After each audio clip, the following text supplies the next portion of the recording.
Hello students. In this part we will discuss case of hollow circular cylinder.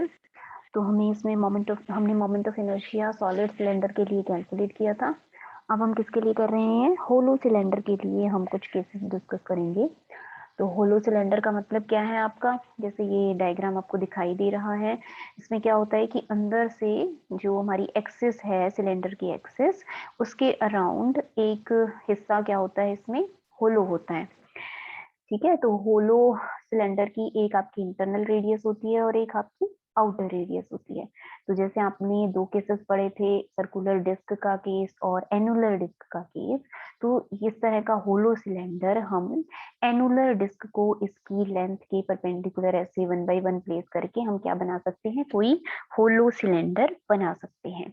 या फिर जो आपने दूसरा तरीका पढ़ा था कि ये जो एक्सिस है हमारी AB एक्सिस, इसके अबाउट मिनिमम रेडियस का जो आपका सिलेंडर है वो तो क्या है, आपका R1 का है, और इसके बाद R1 से लेके R2 के बीच में इंक्रीजिंग रेडियस के को एक्सियल सिलेंडर्स प्लेस करके हम क्या कर सकते हैं? होलो सिलेंडर जनरेट कर सकते हैं।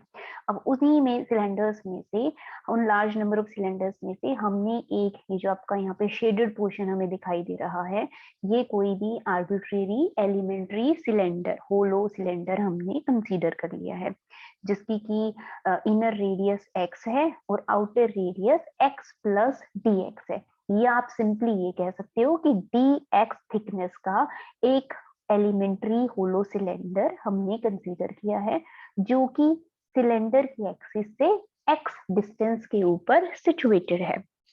ठीक है, तो out of these cylinders consider one such cylinder of inner radius x and outer radius x plus dx। किस तरह से होगा ये सिलेंडर?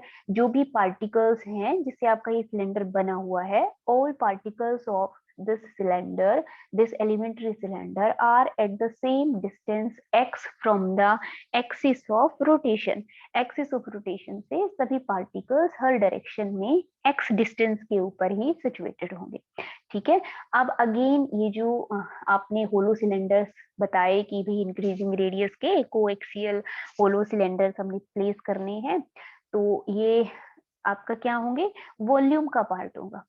ठीक है, तो जो आपका एलिमेंट्री सिलेंडर है, आपको उसका क्या लिखना होगा? वॉल्यूम लिखना होगा। तो जैसे हमने पीछे लिखा था 2πx dx, ये जो फेस एरिया है ये तो हो गया हमारा 2πx इंटू dx, और इसके बाद लेंथ से अगर हम थर्ड पैरामीटर से, थर्ड डायमेंशन से इसको मल्टीप्लाई कर देंगे तो आपके पास क्या आ जाएगा? वॉल्यूम आ जाएगा इस एलिमेंट्री सिलेंड्रिकल शेल भी इसको आप कह सकते हो एक तरह से, या एलिमेंट्री सिलेंडर आपका। ठीक है, वॉल्यूम ऑफ गिवन सिलेंडर, जो हमारा सिलेंडर है होलो सिलेंडर, इसका वॉल्यूम क्या हो जाएगा? अब इसे हम पाई आर स्क्वायर एल नहीं लिख सकते, क्योंकि इसके अंदर बीच का हिस्सा क्या है हमारा? खोखला है। तो ये जो अंदर वाला सिलेंडर है, छोटा सिलेंडर, इसका वॉल्यूम हमें घटाना पड़ेगा आउटर सिलेंडर के वॉल्यूम में से। तो पाई R2 square L minus pi R1 square L लिखेंगे, उसको सॉल्व करके हो गया हमारा पाई R2 square minus R1 square, और ब्रैकेट में लेंथ से मल्टीप्लाई कर दिया आपने। मास पर यूनिट वॉल्यूम, मास, और जो आपने वॉल्यूम लिखा है ये हो जाएगा हमारा मास per unit volume. Required volume, जो हमारा एलिमेंट्री सिलेंडर है, इसका हमें मास लिखना है, स्मॉल मास एलिमेंट, तो वो मास हमारा क्या हो जाएगा? मास पर यूनिट वॉल्यूम से इस वॉल्यूम को आप मल्टीप्लाई कर दोगे। तो मास पर यूनिट वॉल्यूम लिखा, फिर 2πx dx इंटू एल, इससे आपने मल्टीप्लाई कर दिया। ठीक है भाई, इसको सॉल्व कर लोगे, जो चीज कैंसिल हो रही होगी उसे कैंसिल कर दोगे। जैसे पाई कट रहा है, एल कैंसिल हो रहा है ऊपर नीचे, और बाकी की चीजों को आप एक तरह एक जगह पे लिख लोगे। ठीक है, नाउ आपने मास निकाल लिया, मास के बाद आप क्या चीज लिखोगे? उसका मोमेंट ऑफ इनर्शिया लिखोगे। तो एलिमेंट्री सिलेंडर का मोमेंट ऑफ इनर्शिया, मास हमें पता है उसका, और वो कितनी डिस्टेंस पे है एक्सिस से, हमें वो चीज भी पता है, तो मास लिख लिया और डिस्टेंस के स्क्वायर से उसको मल्टीप्लाई कर दिया। अब ये तो हो गया एलिमेंट्री सिलेंडर का मोमेंट ऑफ इनर्शिया। आपको चाहिए होलो सिलेंडर का मोमेंट ऑफ इनर्शिया AB के अबाउट, तो आप क्या करेंगे? इनर रेडियस से लेके आउटर रेडियस तक इस इक्वेशन को इंटीग्रेट कर दोगे। इनर रेडियस R1 है, तो पहले R1 लिखेंगे आप, R1 से R2। पिछली बार लास्ट सॉलिड के केस में हमने 0 से लेके R तक प्लेस किए थे, इसलिए यहाँ 0 से R था। यहाँ पे इनर जो हमारा रेडियस है, उस रेडियस का सिलेंडर तो आपका ब्लैंक है, होलो है, उसके बाद आपका सिलेंडर फिल्ड है, भरा हुआ है। तो आप R1 से लेके R2 तक इसको इंटीग्रेट कर दोगे। आप इसका इंटीग्रेशन करेंगे, x की क्यूब है, x raised to power 4/4 हो जाएगा। R1 से R2 की वैल्यूज पुट करेंगे। अब बिल्कुल वैसे ही जैसे एनुलर डिस्क में अपने किया था, R2 raised to power 4 minus R1 raised to power 4 है। इसको R2 square minus R1 square into R1 square plus R2 square, a square का स्क्वायर प्लस b स्क्वायर का स्क्वायर के जैसे इसको हम ओपन कर लेंगे। माइनस वाली टर्म कैंसिल हो जाएगी, प्लस वाली टर्म आपकी रह जाएगी। तो 1/2m R1 square plus R2 square. अब सॉलिड सिलेंडर के लिए यहाँ से आप जनरलाइज भी कर सकते हो, इनर होल नहीं होता है उसमें, तो R1 की वैल्यू 0 होती है, R2 की वैल्यू मैक्सिमम होती है। R इसको पुट करोगे तो आप वही मोमेंट ऑफ इनर्शिया पाओगे जो आपने सॉलिड सिलेंडर के केस में कैलकुलेट किया था। ठीक है, अब सेकेंड केस हमारा जैसे आपका उसमें था सेकेंड केस, बिल्कुल उसी तरह से ये हमारा सेकेंड केस है। जब एक्सिस क्या हो, लेंथ के परपेंडिकुलर हो और सेंटर ऑफ मास से पास हो रही हो। तो अब हमने क्या कर लिया, इसको हॉरिजेंटली ले लिया आपके सिलेंडर को। तो ए बी जो एक्सिस होगी वो तो ऐसे हॉरिजेंटली आ जाएगी, और जो सेंटर है जी, इससे पास होता हुआ एक परपेंडिकुलर लाइन यहाँ पे आप ड्रॉ कर लोगे। तो सी डी आपका वो एक्सिस है, परपेंडिकुलर एक्सिस, जिसके अबाउट आपको मोमेंट ऑफ इनर्शिया निकालना है, जो कि सेंटर ऑफ मास से पास हो रहा है। ठीक है भाई, अब इसको हमने कैसे माना था, जैसे ये ए एंड है और ये बी एंड है, ए एंड से लेकर बी एंड तक हम ये जो हमने यहाँ पे बीच में एक एनुलर डिस्क बनाई है डी एक्स थिकनेस की, इसी तरह से हम थिन सर्कुलर डिस्क को प्लेस करके, ऐसी सर्कुलर डिस्क जो बीच में से क्या हो, होलो हो, तो ऐसे इनको हम एनुलर डिस्क भी कहते हैं। तो यहाँ पे जैसे सर्कुलर डिस्क लिखा हुआ है, आप इसको ऐसे लिख सकते हैं कि थिन एनुलर डिस्क को लेंथ के परपेंडिकुलर डायरेक्शन में ऐसे प्लेस करके एक के बाद एक हम क्या कर सकते हैं, होलो सिलेंडर कंप्लीट कर सकते हैं।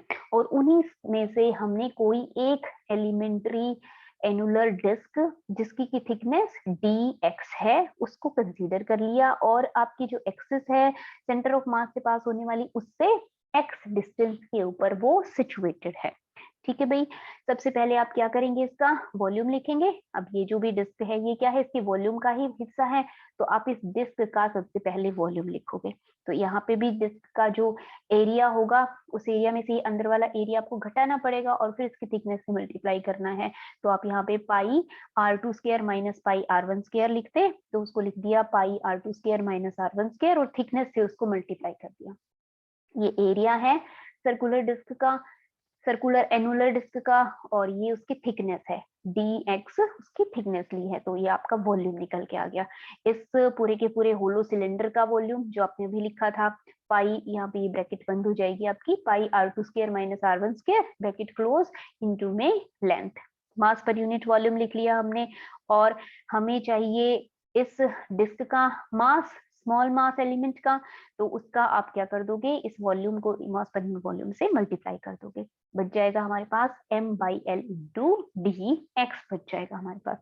अब इसके बाद निकालना तो मोमेंट ऑफ इनर्शिया CD के अबाउट है, लेकिन यहाँ देखिए ये जो आपका ये जो n1 है, ये जो एक डायमीटर है आपकी डिस्क का, इस डायमीटर के अबाउट आपको अगर मोमेंट ऑफ इनर्शिया पता हो इस डिस्क का, तो आप CD के अबाउट भी मोमेंट ऑफ इनर्शिया लिख सकते हो। ठीक है, तो जो फॉर्मूला था आपका 1/4 mass into R1 square plus R2 square, ये था आपका किसी एनुलर डिस्क का उसके डायमीटर के अबाउट मोमेंट। तो हम लिख लेंगे moment of inertia of this disc, elementary disc लिख लो इसे, about any of its own diameter. Let us से वो डायमीटर क्या है, n1 है। अब एनी हम यानी ड्रॉ करेंगे, हम वही वाला ड्रॉ करेंगे जो इसके परपेंडिकुलर है। तो आपने मास लिखा डिस्क का m/l इंटू dx, इंटू में क्या किया R2 square plus R1 square divided by 4 कर दिया। ठीक है भाई, इसके बाद में क्या चीज अप्लाई करोगे, theorem of parallel axis apply करोगे। आपको इस डिस्क का मास भी पता है, ये x डिस्टेंस पे है CD से, ये चीज भी पता है, और उस डिस्क का मोमेंट ऑफ इनर्शिया भी आपको पता है, सेंटर ऑफ उसका जो सेंटर ऑफ मास है उससे पास होने वाली एक्सिस के अबाउट आपको मोमेंट ऑफ इनर्शिया नॉन है। ठीक है, तो moment of inertia of this disc about a parallel axis CD जो कि x डिस्टेंस पे है n1 से, हम प्रिंसिपल ऑफ पैरेलल एक्सिस की मदद से लिख सकते हैं। ये तो हो गया आपका मोमेंट ऑफ इनर्शिया इसके n1 डायमीटर के अबाउट इनटू में मास और डिस्टेंस का स्क्वायर, mh स्क्वायर की जगह पे मास आ गया और x स्क्वायर आ गया। तो ये हो गया आपका CD के अबाउट एलिमेंट्री डिस्क का मोमेंट ऑफ इनर्शिया। अब इसके बाद आपने कैसे अरेंज की है वो, अगर मान लीजिए आपकी रेफरेंस लाइन जैसे आपने पीछे किया था, आपकी रेफरेंस लाइन से हाफ सिलेंडर हमारा लेफ्ट हैंड साइड में है और हाफ कहाँ है, राइट हैंड साइड में है। तो माइनस ए एंड पे वैल्यू क्या हो जाएगी, -L/2। अब ये देखिए बाई मिस्टेक इन दोनों को प्लस लिखा हुआ है, तो नीचे वाला आपका माइनस आप नहीं करना है, -L/2 से +L/2। ये थर्ड स्टेप में देखो इसको सही लिखा है इसने, बाकी इन दोनों स्टेप्स में यहाँ पे ये प्रिंटिंग मिस्टेक है। लोअर लिमिट इज -L/2 से +L/2, यहाँ पे भी -L/2 से +L/2 आएंगी। दो हमारी टर्म्स है, यहाँ पे देखिए यहाँ सब कुछ कांस्टेंट है, dx ही है तो इसका तो x हो जाएगा और इसका x³/3 आ जाएगा आपके पास। लिमिट्स को पुट कर दोगे, जो भी वैल्यू आएगी फिर उसको हम सॉल्व कर लेंगे, मास को बाहर कॉमन निकाल के जो कुछ भी आएगा वो लिख लेंगे, वही क्या होगा आपका मोमेंट ऑफ इनर्शिया होगा CD एक्सिस के अबाउट। सॉलिड सिलेंडर के लिए जो कैलकुलेट किया था, अगेन यहाँ पे R1 की वैल्यू 0 और R2 की वैल्यू R पुट करके आप वो भी लिख सकते हो। ठीक है भाई, now about one of its diameter, जो आपका पीछे वाला डायग्राम था, हम उसी डायग्राम को एक बार देखते हैं। हमें क्या करना हो, ये जो सिलेंडर है, इस सिलेंडर का ये सर्कुलर फेस है, एक सर्कुलर फेस इस तरफ होगा ए की तरफ, एक कहाँ पे होगा, बी की तरफ होगा।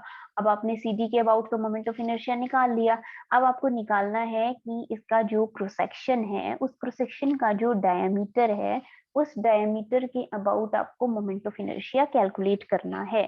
और वो डायमीटर आपने लेना कैसे है, लेंथ के परपेंडिकुलर डायरेक्शन में ही हमने वो डायमीटर यहाँ पे फिलहाल के लिए लिया हुआ है। तो ये जो आपका EF फेस है, इस ए की तरफ जो फेस है, इसमें ये जो EF डायगोनल या सॉरी डायमीटर जो बन रहा है, उसके विद रिस्पेक्ट टू आपको मोमेंट ऑफ इनर्शिया लिखना है। अभी अभी आपने moment of inertia about CD calculate किया है, EF के अबाउट आपको लिखना है, तो आप क्या अप्लाई कर दोगे, theorem of parallel axis apply कर दोगे। ठीक है भाई, मास आपको पता है और हेड कितने डिस्टेंस पे है, L/2 डिस्टेंस पे है CD से, तो ये दोनों चीजें हम वहां पे अप्लाई कर देंगे। तो moment of inertia about EF can be written as moment of inertia about CD। उसके बाद में सॉलिड सिलेंडर का मास और कितने डिस्टेंस पे है वो CD वाली एक्सिस से, L/2 डिस्टेंस पे है, माइनस हो या प्लस हो उसका स्क्वायर करोगे तो वो प्लस हो जाएगा। तो I moment of inertia about CD की वैल्यू लिख लोगे और यहाँ पे mL²/4 से उसको उसमें ऐड कर दोगे ये और इसको सॉल्व कर लोगे। तो ये हो जाएगा आपका moment of inertia about diameter on it's one face. आप अदर एंड वाला फेस भी ले सकते थे, उसका भी डिस्टेंस क्या होता CD से, L/2 डिस्टेंस पर ही वो होता। और यही सेम वैल्यू आप सॉलिड सिलेंडर के लिए भी लिख सकते थे, वहां पे ये वाला केस डिस्कस नहीं किया हुआ था। तो R1 की वैल्यू 0 और R की वैल्यू, R2 की वैल्यू R पुट करके यहाँ पे ये जो वैल्यू आएगी ये किसके लिए हो जाएगी, फिर आपकी सॉलिड सिलेंडर के लिए मोमेंट ऑफ इनर्शिया की वैल्यू हो जाएगी। ओके, इसके बाद में हम क्या चीज करने वाले हैं, आपकी स्फेरिकल शेल का मोमेंट ऑफ इनर्शिया और solid sphere and hollow sphere का मोमेंट ऑफ इनर्शिया।